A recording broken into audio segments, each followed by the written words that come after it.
Assalamu alaikum wa rahmatullah. Êtes-vous submergé, frustré et stressé à cause du temps que vous allez passer en isolement à cause de la pandémie du coronavirus? La réalité est que la plupart d'entre nous sont inquiets quant à la façon dont nous allons survivre les temps à venir. Mais avant de paniquer, voici quelques éléments à garder en esprit pour vous aider à traverser cette épreuve.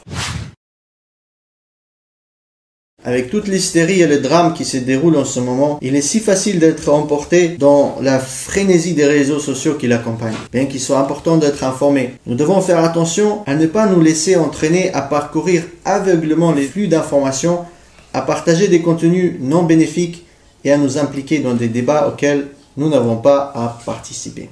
Alors que nous sommes en train de s'isoler de la société pour le bien commun, commençons à s'éloigner un peu des réseaux sociaux également. Non seulement cela vous permettra de libérer du temps pour des activités beaucoup plus utiles, mais cela vous aidera également à soulager votre esprit de l'anxiété et du stress.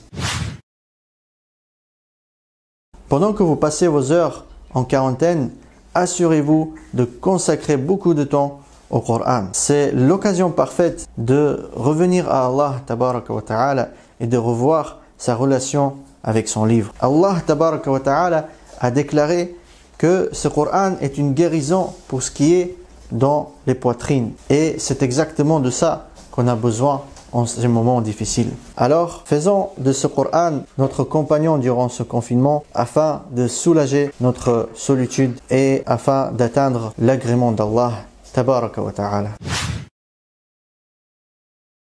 Même si ça nous fait mal au cœur de voir les mosquées, y compris les deux mosquées saintes de la Mecque et de la Médine, fermées à clé, cela ne veut pas dire que nos maisons ne peuvent pas être des lieux de culte. En effet, le prophète sallallahu alayhi wa sallam a dit « Ju'ilat li al-ardu masjidan wa tahura » La terre entière m'a été faite en tant que masjid et purificateur. Ainsi, lorsque le temps de la salat arrive, proclamez l'adhan, faites la iqama, rassemblez vos familles et priez ensemble sans tarder. Transformons nos maisons en masajid. Par la même occasion, je voudrais attirer votre attention sur des adorations qui, peut-être en temps normal, vous est impossible de faire.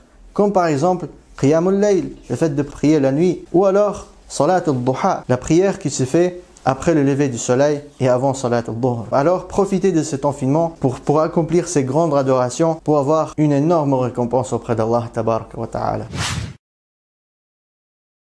Pour ceux qui font du télétravail, veuillez vous assurer que vous travaillez vraiment. Bien qu'il soit facile de se déconcentrer par les actualités, etc., si on vous a confié un travail pour lequel vous êtes payé, assurez-vous de bien remplir cette tâche. En effet, Allah subhanahu wa ta'ala nous dit « Wa awfu bil ahd, inna al-ahda kana mas'oula »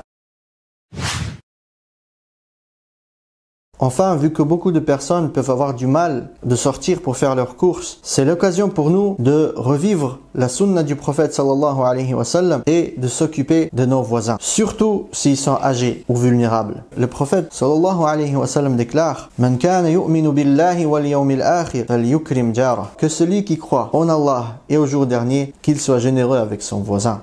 Alors que nous faisons l'effort pour survivre cet confinement, je demande à Allah que ses conseils vous aident à tirer meilleur profit de ces jours à venir avec notre foi, notre confiance en Allah tabaraka wa ta'ala, avec notre amour les uns pour les autres et en souciant les uns pour les autres. Par la volonté d'Allah, nous réussirons à traverser cette période difficile.